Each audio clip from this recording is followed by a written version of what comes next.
Hello everyone. आज की class में हम सेक्शन बी में जो प्रश्न पूछे जाते हैं उनको सॉल्व करेंगे। इसमें आपको 3 प्रश्न पूछे जाते हैं, ये आप देख सकते हैं। इन 3 प्रश्न में आपको सिर्फ मात्र 2 प्रश्न करना होता है और ये प्रत्येक जो प्रश्न रहते हैं ये 6-6 नंबर के रहते हैं।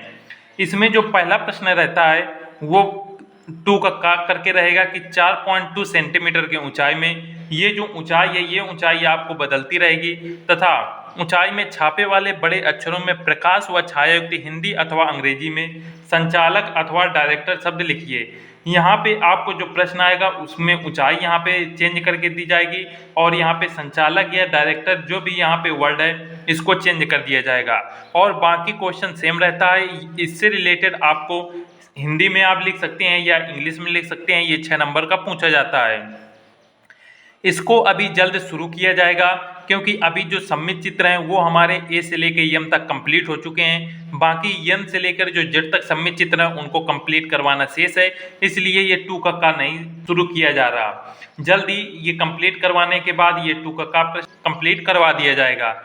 इसके बाद 2 के खा आता है कि इसमें है कि 10 मिलीमीटर की ऊंचाई में हिंदी अथवा अंग्रेजी के तिरछी छपाई वाले अक्षरों में निम्नलिखित वाक्य लिखिए। इसमें आपको प्रश्न दे दिया जाएगा, ये हिंदी में दे दिया जाएगा या इंग्लिश में। ये जो वाक्य रहते हैं ये वाक्य आपको चेंज होते रहेंगे, प्रश्न में अलग अलग वाक्य आते हैं, इसलिए इसका जो ग्राफ रहता है वो ग्राफ आपको समझना बहुत ही आवश्यक है।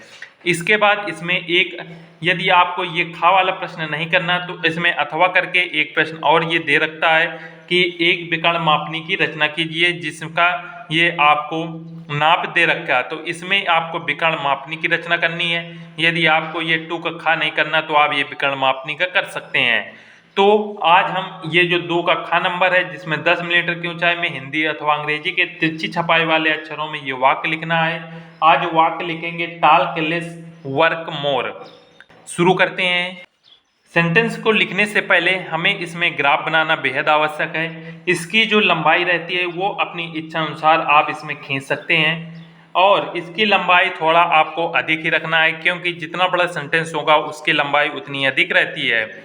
इतना करने के बाद आपको एक प्रकार की सहायता से इस पॉइंट से इसमें एक 90 अंश का कोण बनाना होता है। तो 90 अंश का कोण बनाने के लिए आप इसमें प्रकार की सहायता लेंगे और प्रकार की सहायता से इसमें एक आपको इस प्रकार से चाप लगाना है। ये चाप लगाने के बाद अब इस वाले पॉइंट पे हम प्रकार की नोक रखेंगे और ये पहला चाप लगाएंगे। इतनी ही दूरी का इस वाले पॉइंट से हम एक दूसरा चाप लगा देंगे। अब इसके बाद प्रकार की नोक यहाँ पे रखेंगे और ऊपर इस प्रकार से चाप लगा देंगे और उतनी ही दूरी का यहाँ पे प्रकार की नोक रखेंगे और ऊपर एक चाप लगा देंगे। ये चाप जहाँ पे दोनों काट रहे हैं ये हमारा 90 अंश होता है और इसको हम पटरी की सहायता से मिला देंगे। इसको आपको याद रखना है, इस प्रकार से ये मिला दिया, ये हमारा 90 अंश का हो गया। अब इसके बाद इसमें एक कह रहा है 10 मिलीमीटर के ऊंचाई के, तो 10 मिलीमीटर जो होता है आप पटरी में ये देख सकते हैं 0 से लेके 1 तक ये जो हमारा 1 सेंटीमीटर होता है यही 10 मिलीमीटर के बराबर होता है। तो एग्जाम में 10 मिलीमीटर कह सकता है या 1 सेंटीमीटर कह सकता है। तो आपको याद रखना है कि 1 सेंटीमीटर में 10 मिलीमीटर होते हैं, इसलिए इसकी दूरी हम 1 सेंटीमीटर रखते हैं। तो इसके लिए आप प्रकार की सहायता से इसमें 1 सेंटीमीटर दूरी इस प्रकार से इसमें नाप लेंगे और इस वाले पॉइंट से जहाँ पे ये 1 सेंटीमीटर आ रहा है वहाँ इस प्रकार से एक चाप लगा देंगे। चाप लगाने के बाद अब हमें इस तरफ का ग्राफ बनाना है। तो ग्राफ बनाने के लिए इसमें आपको एक न्यून कोण खींचना होता है। तो ये जो न्यून कोण होता है ये अपनी इच्छा अनुसार आप कुछ भी यहाँ पे ले सकते हैं, इसमें कोई बाध्यता नहीं है। तो इसमें हम 30 अंश ले रखते हैं। तो 30 अंश के लिए यहाँ पे इस प्रकार से पॉइंट रख देते हैं और ये 30 अंश वाले पॉइंट से होते हुए यहाँ से हम एक रेखा इस प्रकार से मिला देते हैं। ये हमारा एक न्यून कोण बन चुका है।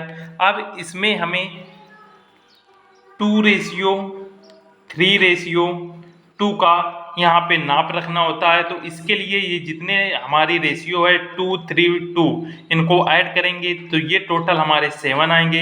इसलिए ये जो 30 अंश की ये जो कोण की रेखा है इसमें हमें 7 चाप लगाने हैं। 7 चाप अपनी इच्छा अनुसार कोई भी दूरी ले सकते हैं। तो प्रकार में एक नाप आप इस प्रकार से सेट कर लेंगे।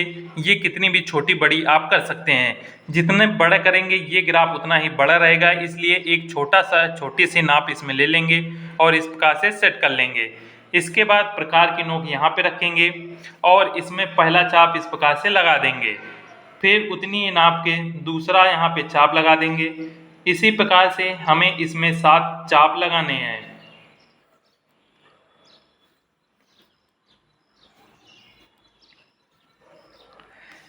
सात चाप लगाने के बाद इसमें हम नंबर डाल देंगे।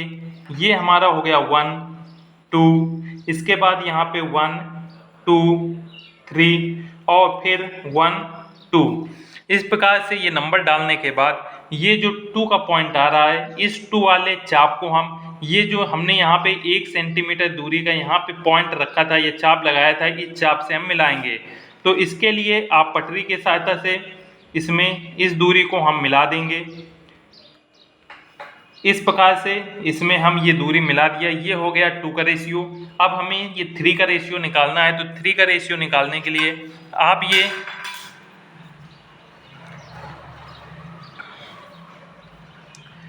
3 का रेशियो निकालने के लिए आप ये सेट स्क्वायर लेंगे और इसको जो है इस प्रकार से इसमें रखेंगे।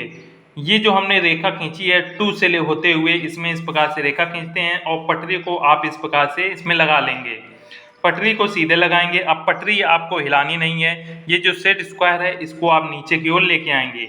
ये सेट स्क्वायर आपको ये जहाँ पे 3 लिखा है यहाँ तक लाना है।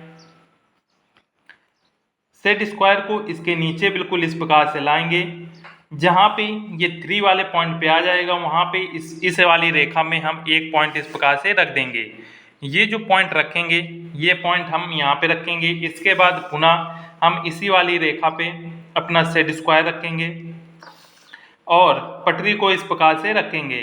अब इसी के समांतर नीचे हमें एक रेखा खींचनी है 2 वाले पॉइंट से, तो पटरी को इस प्रकार से लाएंगे।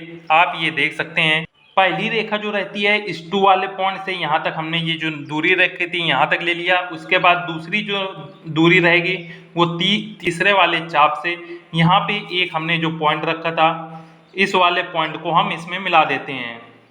इस दूरी को इसमें मिला दिया। अब जो तीसरी रेखा रहेगी, तीसरी रेखा ये जो पहला और दूसरा ये चाप लगा था, इस चाप से हमने जो सेट स्क्वायर की मदद से ये पॉइंट निकाला था, इस पॉइंट को यहाँ पे हम इस प्रकार से इसमें मिला देते हैं। ये हम मिलाने के बाद ये हमारे रेशियो 2:3:2 निकल चुका है। अब इन सभी रेखाओं को हम आगे की ओर बढ़ाएंगे। तो यहाँ पे जो हमने दूरी रखी थी ये दूरी थी 1 सेंटीमीटर की, तो ये जो हमारी रेखा है यहाँ पे हम नाप के इसमें इस प्रकार से 1 सेंटीमीटर दूरी का पॉइंट रख देंगे और ये जो पहली वाला पॉइंट था इस पॉइंट को हम आगे इस पॉइंट से आपस में आगे इस प्रकार से मिला देंगे। इस प्रकार से मिलाने के बाद अब ये जो हमारे पॉइंट थे इन पॉइंट को इसी रेखा के समांतर हम बिल्कुल इस प्रकार से इनको आगे बढ़ा देते हैं। इसी प्रकार से ये जो नीचे वाली रेखा है इसको भी इसी के समांतर हम इसमें कार्य करेंगे और इन रेखाओं को भी आगे हम बढ़ा देते हैं। इस प्रकार से बढ़ाने के बाद ये हमारा 2:3:2 का ये हमारा ग्राफ बन चुका है। आपको ये ग्राफ प्रत्येक इस प्रश्न में जो 2 का खा प्रश्न रहता है इसमें बनाना है, इसलिए इस ग्राफ को आप अच्छे से समझ लें। इसको बनाने के बाद अब हमें इसमें लिखना है टालकलेस वर्कमोर। तो इससे पहले हमें इसमें एक 75 अंश का कोण बनाना होता है। 75 अंश का कोण बनाने के लिए आप चांदे की मदद से इसमें कहीं पे भी इस प्रकार से एक पॉइंट ले लेंगे। इस पॉइंट पे हम ये चांदे के सेंटर पॉइंट रखेंगे और इसमें जहाँ पे 75 अंश मिल रहा है वहाँ पे एक पॉइंट इस प्रकार से रख देंगे। पॉइंट रखने के बाद इस पॉइंट को हम इस पॉइंट से मिलाएंगे और इसमें एक छोटी सी इस प्रकार से रेखा खींच देंगे। अब इसी के समांतर हम आगे कुछ इसमें रेखाएं खींच देते हैं। रेखाएं खींचने के बाद और याद रखना है ये जो आप 75 अंश की रेखाएं खींचेंगे इनको आपको इरेज नहीं करना। इतना करने के बाद इसमें हमको लिखना है टालकलेस वर्कमोर। तो ये जो हमारे 75 अंश की रेखाएं हैं यहाँ से आपको टालकलेस वर्कमोर लिखना है। तो इसे जो लिखेंगे इसमें आपको इसी के आधार पे इस प्रकार से तिरछा लिखना होता है।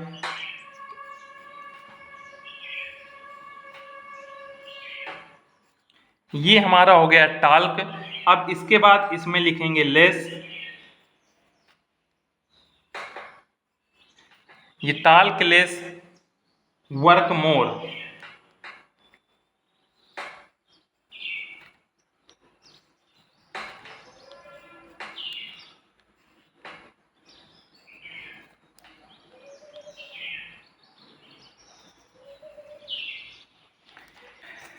रेखाओं को बढ़ाने के बाद इसमें हमें मोल लिखना है, तो इसके लिए आप MORE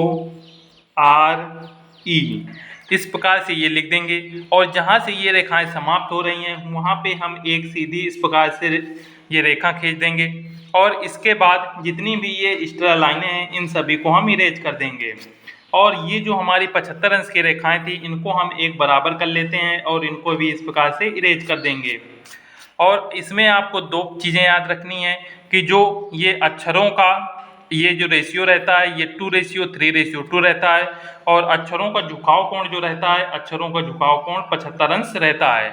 इससे रिलेटेड ऑब्जेक्टिव में यही दो प्रश्न पूछे जाते हैं। ये हमारा कंप्लीट हो चुका है। यदि इससे रिलेटेड किसी प्रकार का डाउट है तो आप कमेंट में पूछ सकते हैं।